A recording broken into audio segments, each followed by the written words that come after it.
आपल्यासोबत आरोग्यमंत्री प्रकाश आंबेडकर हे देखील जोडले गेलेले आहेत। प्रकाश आंबेडकरजी, खूप अत्यंत धक्कादायक अशी ही घटना, या ठिकाणी ही नवीन इमारत उभारली जाते आणि या नवीन इमारतीमध्ये अशा पद्धतीची घटना घडते।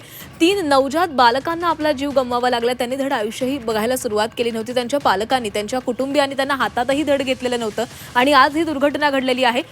जिल्हा रुग्णालयांमधली अशी अवस्था का आहे? म्हणजे ज्या ठिकाणी नवीन इमारत उभी राहते तिथे देखील जर अशा घटना घडत असतील तर सामान्यांनी कोणावर विश्वास ठेवायचा आणि कुठे जायचं? नाही, घटना अतिशय गंभीर आहे आणि दुर्दैवी आहे आणि ती दुर्दैवी तर आहेच आहे, पण व्हेंटिलेटरचा स्फोट ज्या पद्धतीने झाला ही गोष्ट नेमकी कशामुळे किंवा काय टेक्निकल एक्सपर्ट्सचं ओपिनियन काय येते ते बघून आपण त्याच्याबद्दल सुद्धा म्हणजे अजून याबद्दलची स्पष्टता येईल। फक्त एकच चांगलं झालं, त्या 9 मध्ये सुद्धा त्या 6 बालकांना वाचवण्यामध्ये आपल्या कर्मचाऱ्यांनी जीव धोक्यात घालून सुद्धा काम केलं। दुर्दैवाने त्यातले 3 बालकांना सुद्धा मात्र आपल्याला वाचवता आलं नाही, हे खूपच दुर्दैवी आहे। पण प्रश्न असा आहे की या सगळ्या गोष्टींची वस्तुस्थिती बघितल्यानंतर अजूनही त्याच्यातली स्पष्टता येईल। ते बघून आपण त्याच्यावरती पुढेही या अशा पद्धतीच्या घटना घडून येते यासाठी ज्या काही उपाययोजना करायला पाहिजे त्या आम्ही करू। परंतु हॉस्पिटलमध्ये व्हेंटिलेटरचा स्फोट जो झाला त्या गोष्टीबद्दल सुद्धा स्पष्टता ही टेक्निकल एक्सपर्टच्या टीम कडून तात्काळ आम्ही घेऊ आणि त्याच्यानंतरच थोडंसं अजून स्पष्टतेने आम्हाला पुढे जाता येईल। प्रकाश आंबेडकरजी, ही काही पहिली घटना नाहीये। याच्या आधी देखील NICU मध्ये अशाच पद्धतीनं घटना घडलेल्या होत्या, आग लागली होती, काही नवजात बालकांचे जीव गेलेले होते। त्यामुळे या घटना जर वारंवार घडत असतील अशा पद्धतीच्या तर त्यावर काहीतरी ठोस उपाययोजना करणं हे गरजेचं आहे ना? निश्चित बरोबरच आहे आपलं, कारण अशा पद्धतीची घटना घडणंच अपेक्षित नाही।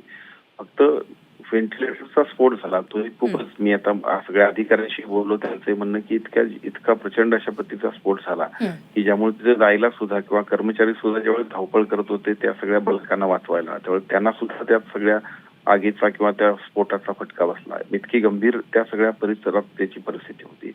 त्यामुळे सुद्धा याची वस्तुस्थिती काय आहे बघू, आपल्याला असं होणं अपेक्षितच नाही, खरंच आपण म्हणता येते, पण याच्यातली वस्तुस्थिती बघून आम्हाला पुढे जायला पाहिजे।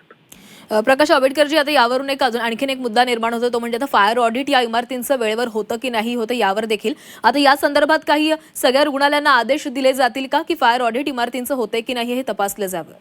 निश्चित ते सगळं आम्ही करू, ते होईलच, प्रश्न तो येणार नाही। फक्त ही सुद्धा घटना व्हायला नको पाहिजे होती आमच्यासाठी सुद्धा आणि आपल्या सगळ्यांसाठी सुद्धा। ही खूपच दुःखद घटना आहे, त्यामुळे या सगळ्या गोष्टी होतील ते करणं ही प्राथमिकता असेल, ते करावंच लागेल। पण प्रश्न काय की या व्हेंटिलेटरचा स्फोट एवढा झाला का, हा सुद्धा आमच्यासाठी पण एक प्रश्न आहे की जो टेक्निकल एक्सपर्टच्या टीममुळे आम्ही निश्चितपणे त्याच्यावरती आम्ही जाऊ।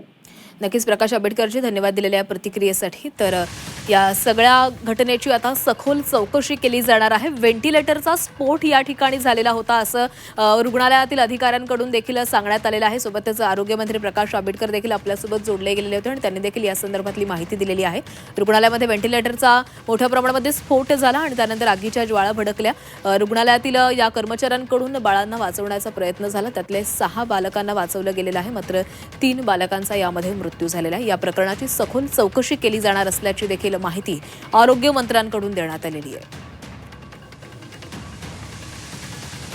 अमरावती जिल्हा स्त्री रुग्णालयामध्ये आग लागल्याची घटना घडलेली होती। पहाटे 3:30 वाजता SNCU वॉर्डामध्ये हे अग्नितांडव पाहायला मिळालं आणि यामध्ये 3 बालकांचा मृत्यू झालेला आहे।